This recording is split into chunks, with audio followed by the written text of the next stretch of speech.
Hey everybody, we have an Australian Labradoodle puppy litter update video for you today.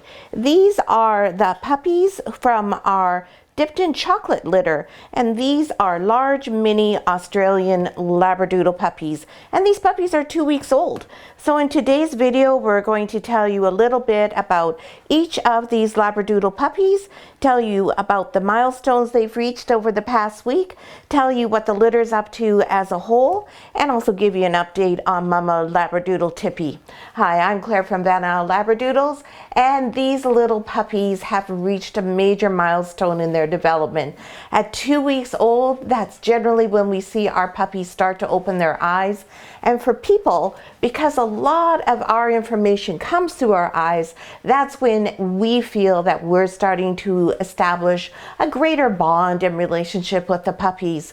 And then once their ears open and they can hear, well, then it's a whole brand new ball game.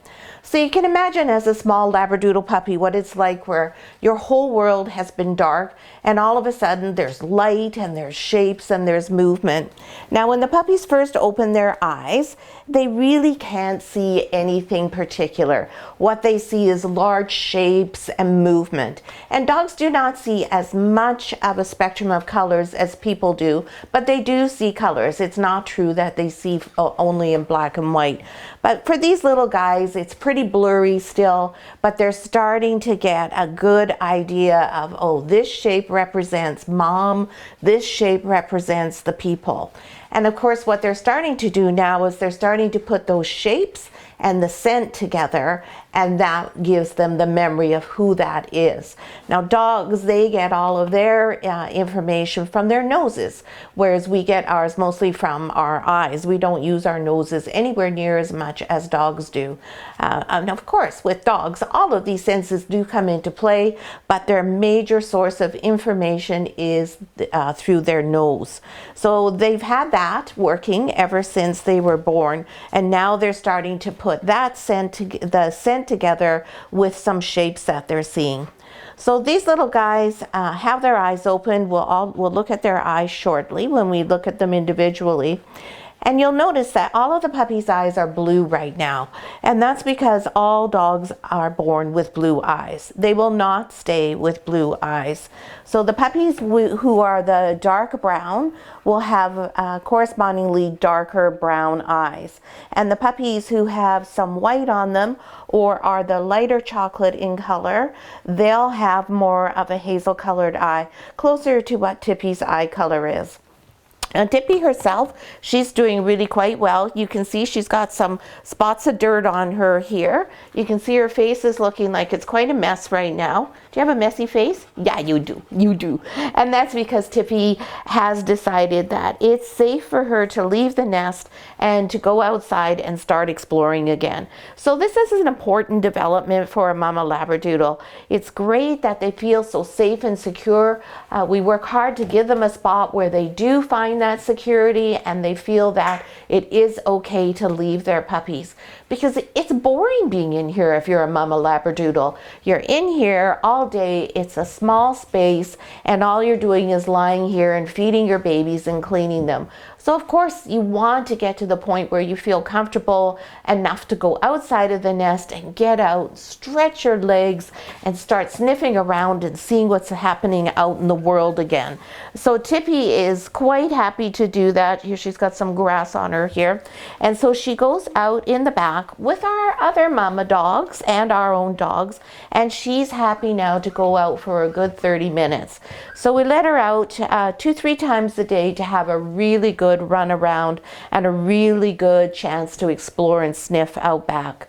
Now, I've told you many times that mama dogs often disagree with one another and can be not very pleasant with one another when they have puppies.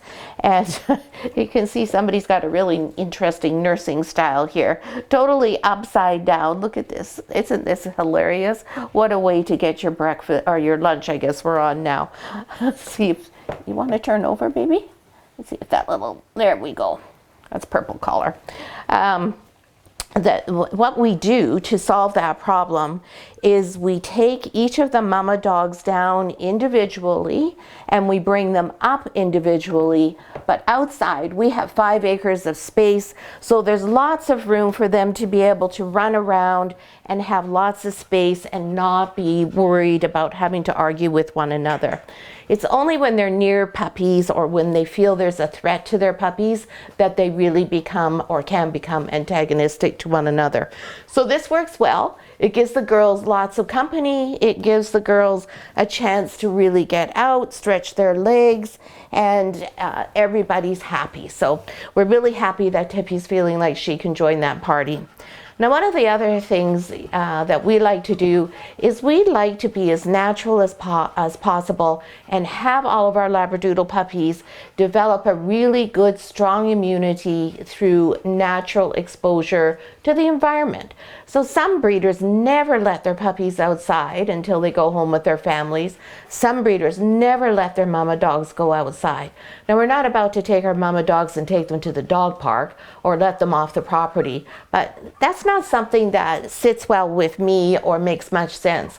I want my dogs to be able to be outside and that we can have them naturally developing a strong immune system. So you'll see even just here on my leg sitting next to Tippy, this is some grass and some dirt that she's brought in from being outside. I'm not the least bit worried about the puppies being exposed to that. I think that's great. They are 2 weeks old. They're well old enough to deal with a minor amount of dirt that mom brings back in. And keep in mind, if these puppies were not having their lives run by people, they would be living in dirt. That's where mom would have had her puppies. She would have dug a hole in the dirt and they would be constantly exposed to dirt. So that's what they're supposed to be doing. So as much as possible, we try to let them do what they're supposed to be doing. Now, Tippy herself, otherwise, she's being a little bit fussy with her eating. She has times where she decides that she should tell me what she should eat. And so I just tell her, well, if you don't want to eat what I've offered to you, well, we'll put it back and you can have it next time. Moms are hungry. Moms need food. Tippy has lots of reserves. She was a little overweight when she came to have her puppies. So she's not lacking the ability to manage to maintain her puppies and herself, even if she doesn't eat her whole meal. So we let her dictate to us on some things, but we don't let her manage us. And one thing that is really important to always remember is that your dog is here to complement your life, not to complicate it. So if Tippy doesn't want to eat what's being prepared for everyone, Tippy's just going to have to wait, and when she's hungry, which she will be at her next meal, she'll eat it. She just thinks that it would be really nice if instead you would only give her what she would like. But what you want to be showing to your dog all the time is that, yeah, I respect you, I love you, you're a member of my family, but you're not the boss of the family. You need to remember that I'm the one in charge, and so if you don't like it, too bad for you. You'll come around and you will learn to like it. A little bit like when you're trying to get your kids to eat broccoli. So just keep that in mind. You don't want your dog to be dictating to you, and you certainly don't want your dog to be the boss of you. Because in reality, that is very upsetting for dogs. They want to be able to lean on you, trust in you, and be confident that you've got things in hand, that you're managing things. They do not want to be the boss. They do not want to be making the decisions. Sure, just like kids, they'll try and get their own way all the time. But really what they want is some nice, firm, very good boundaries, and knowing what's expected of them and being able to meet your expectations. So that's just something to keep in mind. And now that the puppies are 2 weeks old, for all of our families on this list, your job now is to start to look for a vet and a trainer and a groomer. And now we sent you out a little video helping you with some tips and tricks on how to go about that. But just a couple of updates since that video was made, and particularly since we've had COVID as part of our world. what's happened, partly because of COVID and partly due to attrition, is we have a very, very severe shortage of vets. There is such a shortage of vets that's the same as for human doctors. So you are not going to have the luxury of interviewing vets and picking and choosing. Instead, you're going to really have to work to find a vet that is accepting new patients. So that's something you need to get on right away, because all these puppies, as part of your purchase contract, go for their first wellness test exam 3 days after you take them home. So you want to be sure you have a vet, and ideally it's a vet who knows what an Australian Labradoodle is, understands the difference between an Australian Labradoodle, an Aussie Doodle, which is an entirely different breed of dog, and a Labradoodle, which is a similar breed but is not the same as an Australian Labradoodle. If they don't, then that's going to be up to you to educate them, and just think what you'll help them learn. And you also want to have a vet who is familiar with freeze-dried raw and is, if not wholeheartedly supportive, at least not opposed to your dog eating a natural diet. You need to tell them that it is properly balanced, not a DIY, not a made-at-home diet, and you don't have to use any frozen raw if you choose not to. You can do it all as a freeze-dried option, which is easier, and easier especially to store the food as well. So then the other thing is your trainer. Again, you want to go find a trainer. You want to make sure that they understand that you have an Australian Labradoodle and what an Australian Labradoodle responds to. You certainly don't want to be finding a trainer who has the Cesar Millan style, because that will be completely unsuccessful with your Labradoodle puppy. So again, you want to go and talk to them. Trainers, there's lots of them. These you can afford to be very picky and choosy about. Go and observe some classes. Post on our private Facebook group and ask for recommendations for trainers in your area. If you're Duncan and south of Duncan on Vancouver Island, the training that we recommend most highly is Communicanine. They have a great puppy socialization class, and then when your dog is a little older, a manners class. And your purchase contract does require that you complete both of those. Socialization is not manners. Two separate things done at two separate times. So both of those are required items in your purchase contract there. And then finally is a groomer. Having a good groomer is really important as well. You don't want to have your Australian Labradoodle look like a poodle or a schnauzer. You want to make sure that they're being groomed appropriately for the breed standard. You will get a handout that you can take to a groomer and say, this is how I would like my dog groomed, and ask them if they're able to accommodate you. And in the meantime, again, just like with the trainers, start going and looking at different grooming salons. Like vets, it's very hard to come by a groomer right now. Many of them are no longer taking new dogs on. So you'll have to do a little bit of work to find someone who's willing to take your puppy on. And then go to their grooming salon. Make sure it's clean, tidy. Obviously there'll be hair everywhere, but just make sure that it's a nice, proper, professionally run organization, that their booking procedure seems professional and well done, and ask to see their book and the different cuts they've done on Australian Labradoodles. And then again, use the Facebook group again. Post and say, hey, I'm getting a puppy from the Dipped in Chocolate litter. I live in Saanich. Do you have a recommendation for a groomer? Though always, everybody in our Facebook group, in our own Van Isle community, those are always your best resources for finding stakeholder partners for you and your Labradoodle puppy. So now, the puppies, you can see they're all nursing away, chowing down. Yellow collar's over here, you probably can't see him, she's a bit off camera. Green looks like she's lost a spot that has anything good in it, so she's trying to search around for somewhere else. They all are gaining weight with no trouble at all. You can see they all have beautiful gleaming coats. Dark chocolate here, beautiful dilute chocolate here, middle of the pack here, another dark one here. You can see on yellow color here, lots and lots of beautiful highlights. This has really got some gorgeous mahogany shades in it. And then we've got our chocolate party here, our only boy. And then we have Kipling, who's hiding under the pig rail here. And we'll talk about her and her pattern in just a minute here. So we'll go through each of the puppies in birth order. They'll probably not be pleased that I'm taking them away from the milk bar, but they're big enough and they're robust enough that it's not going to hurt them to take a brief pause. So firstborn is blue collar. And now there's Tippy showing you. It's okay, hon. That's Tippy showing you how she protects her puppies. So we have someone here visiting a puppy, and they have come near our door. And so Tippy is making sure that there's lots of good warning that you may not come in that front door and you may not get near my puppies. Good girl, Tippy. So that's the kind of behavior we like to see in our girls.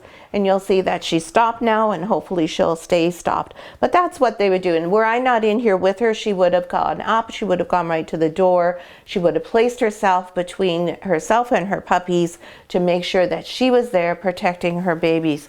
It's a natural instinct, and one that's a very strong instinct. Mama dogs will lay their lives down, literally, for their puppies, and they will do anything to protect their puppies. That instinct is an amazing overriding one over everything. Okay, so let's go back to talking about Mr. Blue here, our only boy in the litter and our firstborn. And we'll just encourage him to let go of that nipple there. And he says, yeah, right, lady, I don't want to do that. There we go. There's our handsome lad. Just a really pretty chocolate and white party boy. And you can see his eyes are open. Really pretty face this little guy has. He's got these two beautiful symmetrical patches. Now, one thing that's very popular right now with Australian Labradoodle breeders is the Rhone Pattern. And a Rhone Pattern looks a little bit like an English setter. It's kind of a smoosh. So this little guy may indeed end up being Rhone. I can see he's getting a little bit of what we look for on his paws there in terms of the Rhone Pattern. It doesn't show up for 3 weeks, and they're only 2 weeks, but I can see a little bit about what it is I'm supposed to be looking for on his feet.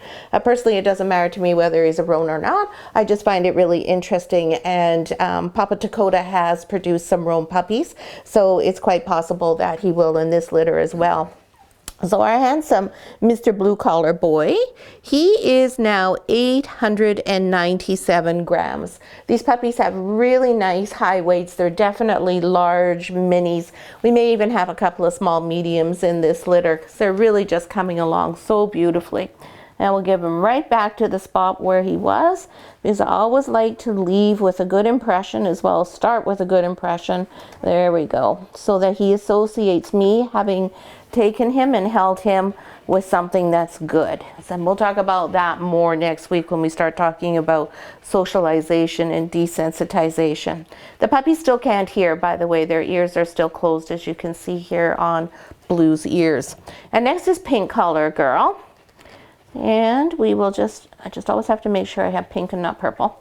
Here we go, pink. Now pink is this pretty dilute color. So she's going to end up being probably just about the same color as Tippy, which is the same color as her grandma Ripple. Now, lots of people think, oh, I really want a dark chocolate. And I want their dog to stay dark forever. And that's great. There's nothing that, I mean, dark chocolates are beautiful. Personally, I much prefer the dilutes because they're more interesting.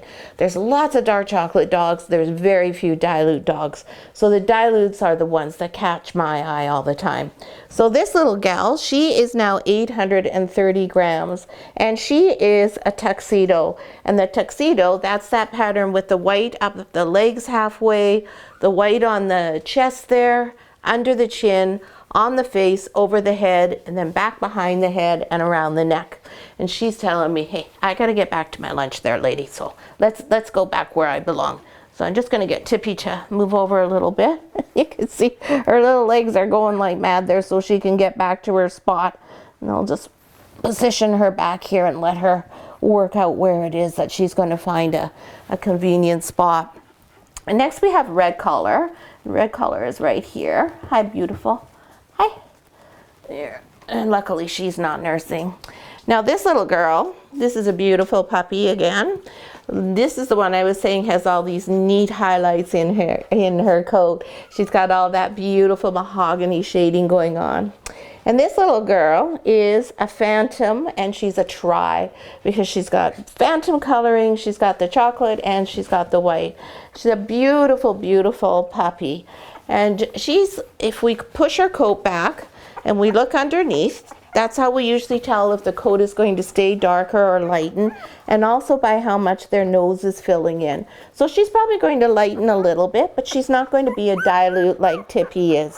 She's going to stay a chocolate. And you can see those beautiful phantom markings above her eyes and those big brown eyes that are open. Well, they're blue right now, but they will be brown. Hello. And then this little girl's got this cute little beauty spot on her face. Again, she's got the what looks like a tuxedo pattern. However, she is a phantom. So really pretty markings, beautiful pattern. And Miss Red is coming in at 919 grams. She is the biggest puppy in the litter this week. There we go. Do you want to get out, Tippy? Do you want to go out? There you go. There you go. You can go out. There. Tippy was saying she's had enough of feeding everybody right now. She still has some lunch over there in her bowl, so she's maybe going to go and finish that off. And I'll just move over a bit so we can see the puppies a bit better. So next we have purple collar. Now purple collar is a super dark girl. Hey, baby. And she is a phantom. So she is a nice, rich, dark chocolate. And if we push her coat back, there's no hint of lightening there at all. She's going to stay a beautiful dark color. Beautiful, strong phantom markings there. You can really see them. They're going to stay predominant like that. Really, really clear phantom markings. Just a really, really pretty puppy here. She'll carry for party, but she herself is not party. She has a little bit of white on the chest here, but she's not got as much of the white as the other phantom girl does. And Ms. Purple Collar is 694 grams, so she's the smallest in the litter. There you go, baby girl. Next we have yellow collar. Now yellow collar is another tri. Hi, babes. And she too is this really deep, rich, dark color. So Daddy Dakota, he is a really rich, deep, dark chocolate color. And you can see there when I move her fur, there's no lightening of her fur at all. So she's a little bit more white, so more what we would call a tri-phantom. Beautiful head shape, really nice. Hello, my sweetheart. Nice big eyes and lots of strong markings again. Really a pretty, pretty phantom girl. And Ms. Yellow Collar is 774 grams. Yeah, that's you, 774. And last but not least is Kipling. And Kipling has a name just because Kipling has a really cool pattern. And she reminded me of a leopard when she was born, so we called her a labradoodle, just like in the Jungle Book, which is written by Rudyard Kipling. So that's how she got her name, just because she has that really nifty pattern. So Miss Green has one brown ear and one white ear, two beautiful brown eyes, and she is a party. And she too might end up being a roan, although I don't see anything happening on her paws like I can with the boy in the litter, so who knows? It doesn't matter to me, like I said. That you can see too, she has the phantom markings here, so she is an invisible phantom. She is what I call a real true technical tri, because she is a full party and a full phantom. And Ms. Green Collar is 839 grams, so she's the second largest in the litter. Now you see in the box we have all these pee pads here, and you can see they're a bit of a mess, and that's because the puppies are still not quite perfect on all four legs, so they do tend to mess them up. But we have the pee pads down because these are really easy to pick up and change, and the puppies, now that they're going to the bathroom a bit more, it makes it easier for us to keep the carpet clean and makes everything else just a little bit fresher and less smelly. But if we change the carpet every day and wash it every day, it seems to be not very good for the environment. So this seems to be a little bit more environmentally friendly. So that's all the puppies. I hope you enjoyed the video. The kids are doing so well, just beautiful puppies. I just am crazy about this litter. I do have a breeder reservation in the litter. I'm not sure if I'm going to keep one of the puppies or if another breeding program will be lucky to have one of these girls. But and of course our one Mr. Blue here. But I'm just crazy about this litter and how beautifully they've all turned out. If you have any questions, please post them in the comments. If you get a chance, give us a thumbs up, and we hope you're subscribed to our channel. And we'll see you again next week. Thanks so much for watching.